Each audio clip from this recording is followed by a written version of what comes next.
네, 올해도 어김없이 어린이 주일에 우리가 함께 큐티 발표회를 진행합니다. 오늘 총 4명의 학생과 2명의 장년분들께서 우리 큐티 나눔을 해주실 텐데요. 우리 기쁜 마음으로 함께 하나님의 말씀을 어떻게 묵상했는지 함께 누리는 귀한 시간 되기를 소망합니다. 먼저 우리 가장 첫 순서인데요. 우리 유치부에 아주 깜찍한 우리 공주님이 나온다고 하는데요. 우리 큐티 공주 김수아 어린이 나올 때 박수로 환영해 주시기 바랍니다.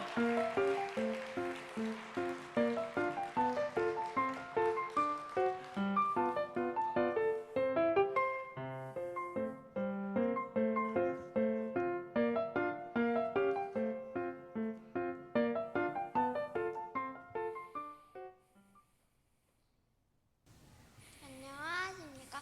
저는 영예제부 김수아입니다. 저는 오늘 요나에 대해서 큐티 발표를 하겠습니다.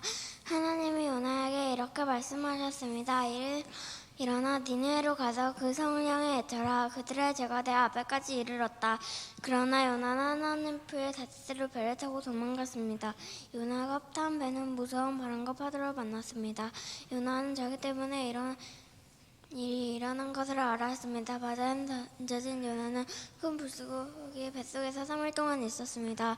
하나님은 요나가 무사히 밖으로 나올 수 있게 해주셨습니다. 저는 요나가 물고기의 뱃속에 들어가서 불쌍했습니다. 요나는 물고기 뱃속에서 기도했습니다. 하나님이 기도를 들어주셔서 요나가 밖으로 나왔습니다. 저는 하나님이 좋으신 분이라는 걸 깨달았습니다. 그리고 저는 요나처럼 하나님 말씀을 잘 안 듣지 않고 하나님 말씀을 잘 따르겠습니다. 지금까지 영예제부 김수아였습니다. 감사합니다.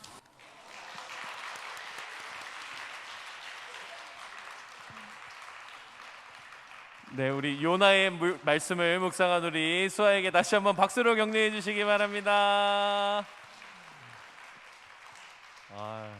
많이 떨렸을 텐데 너무너무 멋지게 잘해준 것 같습니다. 감사합니다.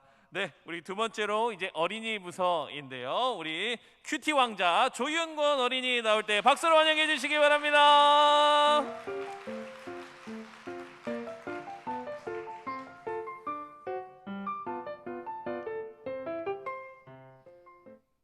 안녕하세요. 저는 초등부 5학년 조윤건입니다.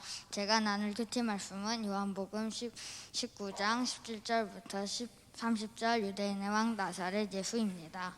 본문 내용은 예수님께서 자신이 매달릴 십자가를 직접 지고 골고다 언덕으로 가셨습니다. 그곳에서 사람들은 예수님을 십자가에 못 박았습니다. 빌라도는 유대인의 왕 나사렛 예수라고 명패를 써서 붙였습니다. 외국에서 온 모든 유대인들이 읽을 수 있도록 아랍어, 라틴어, 그리스어로 적었습니다. 대제사장들은 나는 유대인의 왕이다라고 고쳐 써달라고 억지를 부렸지만 빌라도는 무시했습니다. 예수님은 우리의 죄를 대신해서 십자가에 돌아가셨고 진정한 유대인의 왕이셨습니다. 예수님은 어떤 분이신가요? 예수님은 우리 죄를 위하여 돌아가신 착하고 선하신 분입니다. 하나님이 우리에게 바라시는 것은 무엇인가요? 우리가 하나님을 믿는 것입니다. 기도, 하나님 저희를 구원해 주셔서 감사합니다. 저희들을 위하여 십자가에 희생하신 예수님 감사합니다. 감사합니다. 네, 박수로 격려해 주시기 바랍니다. 네. 초등학생의 큐티라고는 보이지 않는 아주 깊은 이 말씀 묵상과 해석 아주 감사합니다. 우리 이 시간에는 큐티 왕자의 어머니 우리 윤건이 유나의 어머니이신 우리 최성경 집사님께서 큐티 나눔해 주시겠습니다. 박수로 격려해 주시기 바랍니다.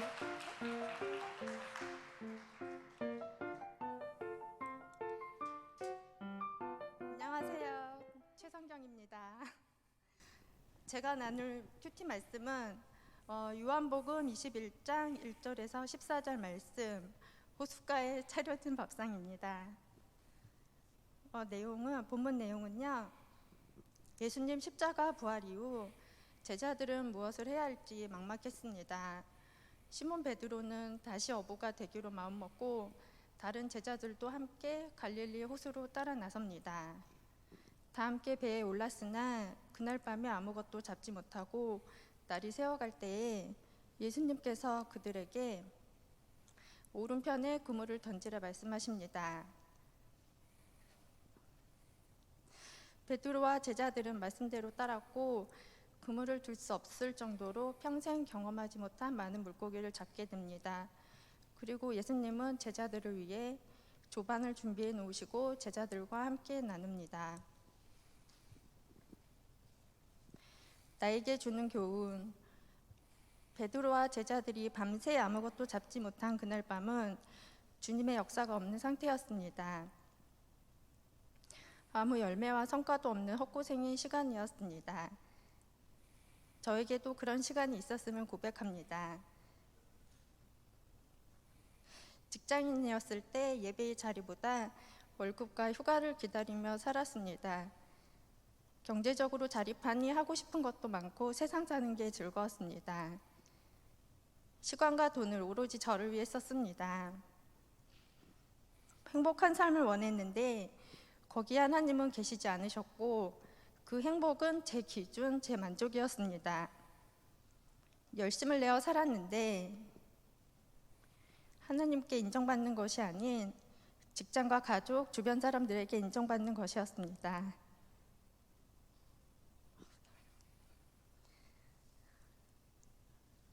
제 삶의 중심에 하나님이 아닌 다른 것들을 섬기며 살았습니다.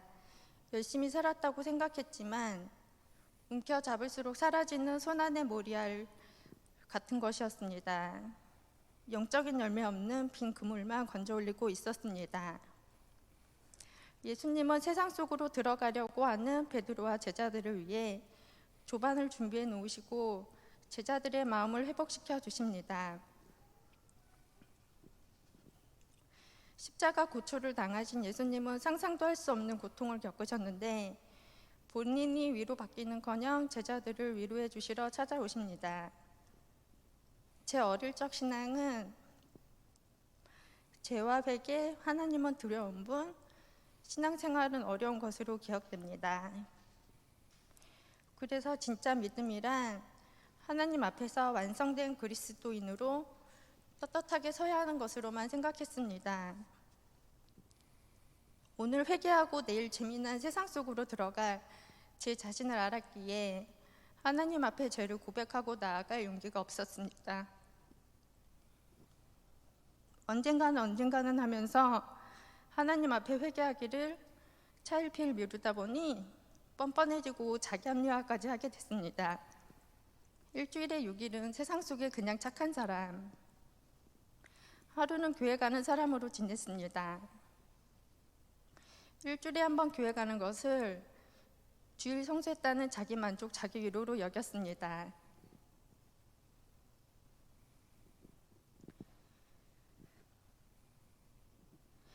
주님께 매달리고 의지할 수밖에 없는 순간이 찾아왔을 때 주님은 저를 내몰거나 탓하시지 않으셨습니다. 그동안의 저의 부족함을 아시고 따뜻하게 위로해 주셨습니다. 말씀으로 어떻게 살아야 할지 깨닫게 해주셨습니다. 그 전에 귀에 들어오지도 않고 부담스러웠던 구속 같던 말씀이 믿는 자는 물론 믿지 않는 자들에게도 필요한 귀한 생명의 말씀이라는 것을 깨달았습니다.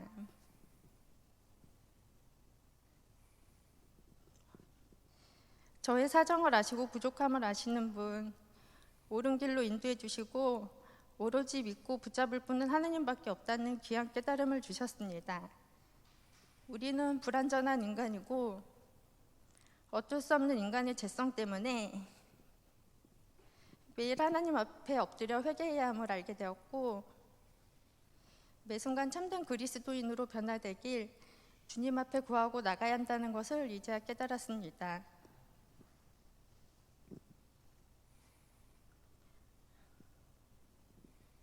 하나님은 저를 오랜 시간 참아주시고 안타까워하며 기다려 주셨습니다. 저는 아이들이 말을 안 듣거나 몇 번 얘기해도 변화가 없고 제 기준에 맞지 않는 행동을 했을 때 바로 화를 내고 꾸짖습니다. 주님 앞에서 저는 말 안 듣는 아이들보다 더 심한 반항하였습니다. 주님은 이런 저를 오랜 시간 참으시고 기다려 주시며 위로까지 해주시는 은혜의 하나님이십니다. 기도 주님 오늘도 말씀에 깨달음을 주셔서 참 감사합니다. 저 혼자의 힘으로는 작은 믿음조차 감당할 수 없습니다. 주님만 의지하고 따를 수 있는 담대한 믿음 허락해 주세요. 어떤 열매를 맺기 위해 노력해야 하는지 지혜와 분별력을 허락해 주세요. 주님께서 말씀하신 대로 행하면 들기 힘들 만큼의 물고기를 잡고 하늘의 풍성한 열매를 맺게 해주시리라 믿습니다. 예수님 이름으로 기도드립니다. 아멘.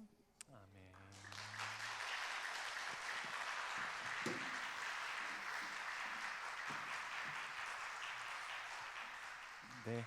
네, 감사합니다. 우리 다음은 우리 청소년부 학생인데요. 큐티하는 청소년 우리 정은우 학생 나올 때 우리 박수로 환영해 주시기 바랍니다.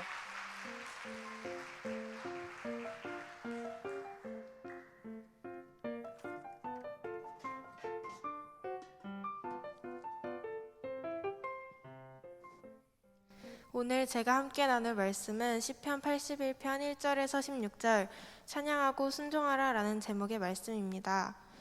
시편 81편은 축제일, 절기에 부르는 기쁨과 감사의 노래입니다. 이스라엘 백성들은 광야에서 자신들을 인도하신 하나님께 찬양을 드립니다. 은혜를 받고 마는 것이 아니라 그 받은 은혜를 기억하며 은혜를 주신 주님께 영광을 돌리어 감사하였고 그게 당연한 반응이라고 생각하였습니다.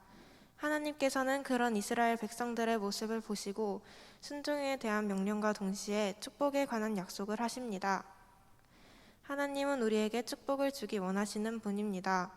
하나님과의 거리가 가까워지면 복을 받고 행복해지지만 하나님과의 거리가 멀어져 갈수록 우리의 모습은 더 비참해지고 힘들어지게 됩니다. 저는 이 말씀을 통해서 나와 하나님과의 거리는 어떤지 돌아볼 수 있었습니다. 태어나서부터 교회에 다니며 하나님을 믿고 있었지만 겉으로만 예배드리고 찬양 드릴 뿐 정작 나와 하나님과의 관계는 신경 쓰지 않는다는 것을 깨닫게 되었습니다. 나의 이런 죄되고 악한 모습이 있지만 그래도 하나님께서는 항상 우리를 기다려주시고 계신다는 사실을 믿고 다시 하나님께 돌아갈 수 있게 해달라고 기도하였습니다. 또 나는 진심으로 하나님을 찬양하고 있는가에 대한 의문도 생기게 되었습니다. 매 주일마다 청소년부 찬양팀으로 섬기고 있지만 제 모습은 진정으로 하나님을 찬양하는 이스라엘 백성들과는 다르다는 것을 알았습니다. 이스라엘 백성들은 의무와 형식이 아닌 진심으로 감사해서 드리는 찬양을 하나님께 올려드렸습니다. 이런 이스라엘 백성들의 모습을 보고 저는 또 한 번 회개하였습니다. 형식적인 의무적인 예배 찬양 기도가 아니라 내가 하나님께 감사해서 올려드리는 신앙생활을 할 수 있게 해달라고 기도할 수 있었습니다. 마지막으로 이스라엘 백성들은 받은 은혜에 깊이 감사하는 사람들이었습니다. 우리는 무엇이 필요할 때 간절히 하나님께 기도하고 구하곤 합니다. 하지만 감사드리는 모습은 잘 찾아볼 수 없습니다. 범사에 감사하라는 하나님의 말씀처럼 어떤 일에도 감사드리며 하나님을 찬양하는 제가 우리 청암교회가 되기를 간절히 소망하고 기도하였습니다. 감사합니다.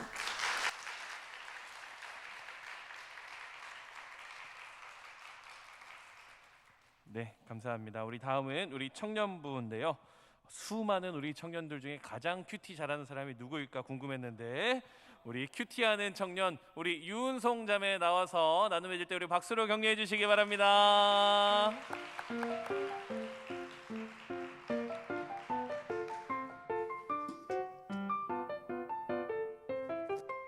안녕하세요. 저는 청암청년부의 큐티 미래를 밝힐 21살 유은송이라고 합니다. 네, 아직 부족한 저희지만 이 시간을 통해서 주님께서 영광 받으시길 소망합니다. 제가 나눌 말씀은 아까 은우 학생이 한 거랑 똑같은 건데요. 시편 81편 1절에서 16절 말씀입니다. 81편은 앞뒤로 이제 이스라엘 백성들이 환난을 당하는 모습들이 나오는데요. 81편은 그 환난을 당한 이유와 그 해결 방법에 대한 내용이 나타나 있습니다. 간단하게 81편을 좀 살펴보면 1절부터 3절까지는 피난처 되신 하나님께 소고와 비파와 수금과 또 나팔로 찬양드리는 모습들이 나타납니다. 또 6절과 7절은 하나님께서 이스라엘에게 보이셨던 어떤 모습들을 설명하고 또 9절과 10절에는 하나님의 명령이, 11절과 12절에는 하나님의 명령을 이스라엘 백성들이 듣지 않는 모습들이 나타납니다. 그리고 마지막으로 13절부터 16절까지는 하나님의 도를 따랐을 때에 하나님께서 복을 더하시는 모습들이 나타납니다. 저는 이 말씀을 보면서 3가지 묵상을 하게 되었습니다. 첫 번째, 주님께서는 그 어떤 것들보다 견고한 피난처가 되십니다. 6절에서 주님은 우리의 짐을 벗겨주시고 우리의 무거운 광주리를 놓게 하신다고 되어 있습니다. 또한 13절부터 16절에도 우리가 주님의 그 신실하신 뜻에 온전히 따르고 순종했을 때 주님께서 우리의 원수를 굴복시키시고 기름진 곡식과 달콤한 꿀로 우리를 먹이실 것이라고 하십니다. 세상의 그 어떤 것도 피난처 되신 주님을 대신할 수 없습니다. 잠시 세상의 달콤함에 속을지 몰라도 그런 것들은 절대 영원하지 않으며 잠시 스쳐 지나가는 허망한 것들에 불과합니다. 두 번째, 주님께서는 우리가 부르짖을 때에 나타나십니다. 마태복음 7장 7절에 모두가 잘 알고 계실 구절이 있습니다. 구하라 그리하면 너희에게 주실 것이요, 찾으라 그리하면 찾아낼 것이요, 문을 두드리라 그리하면 너희에게 열릴 것이니라. 아멘. 우리가 고난 중에 주님을 바라보지 못하고 주눅들며 움츠러들고 또 나의 힘으로 해결하려 하며 심지어 세상의 편협한 방법을 따르려고 하는 것을 주님은 원치 않으십니다. 그 어려운 광야 속에서도 샘물 되신 주님을 또 찬양하고 부르짖으며 구할 것을 구하기를 주님께서 원하십니다. 그렇게 부르짖을 때에 세상 그 어떤 것보다 주님을 의지하고 또 그분의 크신 뜻을 기대할 때에 주님께서 우리에게 응답하시고 우리가 생각지도 못한 놀라운 방법으로 우리를 환난 가운데서 일으켜 세우십니다. 세 번째로 주님께서는 간혹 우리를 시험하시기도 합니다. 7절 마지막 부분에 이제 무리바 물가에서 시험이 나오는데, 무리바 물가에서 시험이란 이스라엘 백성들이 이제 가나안으로 나아갈 때 이제 르비딤의 장막을 쳤는데 그때 물이 없어서 이스라엘 백성들이 모세와 하나님을 원망했던 사건을 말합니다. 주님께서는 이스라엘 백성들에게 끊임없이 시험을 주셨고 이스라엘 백성들은 거의 그 시험을 이기지 못하고 원망했습니다. 그런데 사실 우리는 가나안 여정 스토리를 다 알고 있기에 순간순간마다 역사하신 하나님을 알고 있지만 이스라엘 백성들 입장에서 생각해보면 그들은 당장 직면한 어려움에 두려워서 주님을 바라보지 못했을 것입니다. 우리의 인생도 마찬가지입니다. 지금 당면한 어려움이 있으십니까?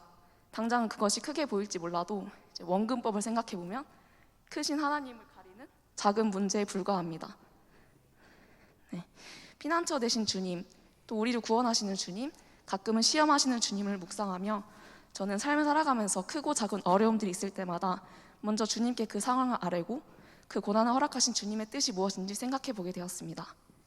환난과 시험 가운데서도 항상 곁에서 우리를 지켜보시고 보이지 않게 역사하시는 주님의 뜻을 기대하며 지금 여러 성도님들이 당면하신 크고 작은 문제들을 주님과 함께 동행함으로 주님의 일하심을 체험하고 승리하는 청함의 모든 성도님들 되시기를 축복합니다. 감사합니다.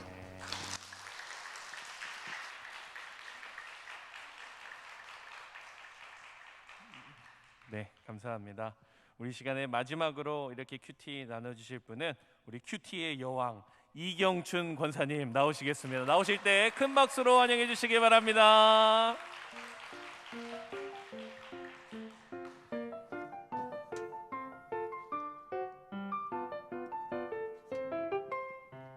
안녕하세요. 이경춘 권사입니다. 저는 오래전에 큐티이긴 합니다만 이 말씀에 감동을 받았어서 같이 나누려고 합니다.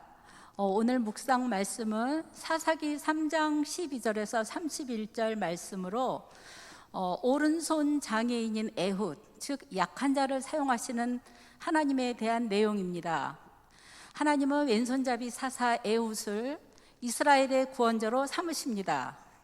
에훗은 비둔한 모압의 에글론을 거꾸러뜨리고 사사 시대 중 가장 오랜 평화의 시기 80년을 이끕니다.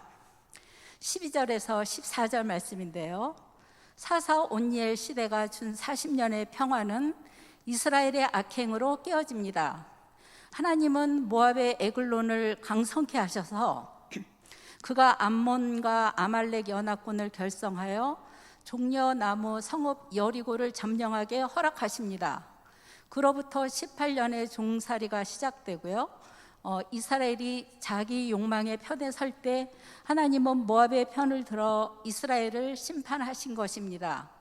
세상만큼 강해지려 하기보다 강하신 하나님을 우리가 의지하고 있는지요. 15절에서 20절 말씀입니다.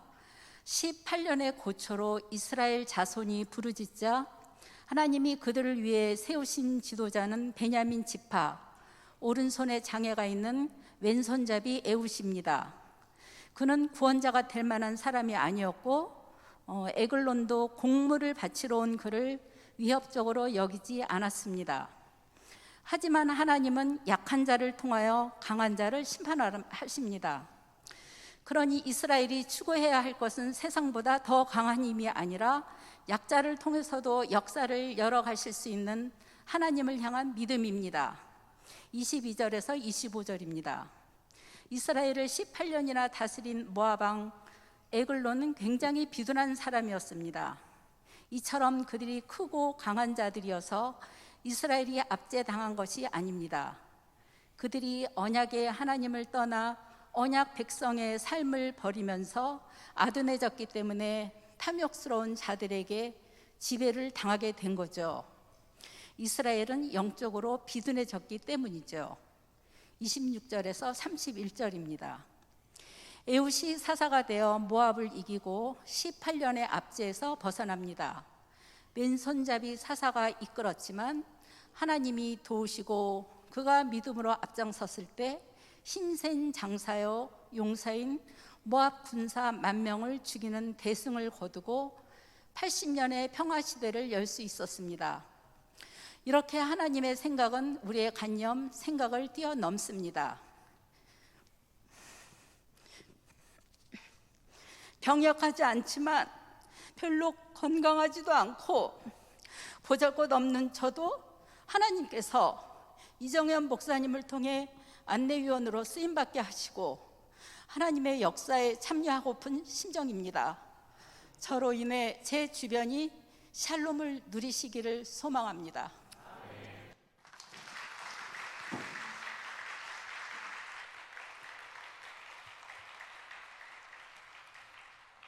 네, 우리 다시 한번 귀한 나눔 해주신 모든 분들께 우리 박수로 격려해 주시면 감사하겠습니다.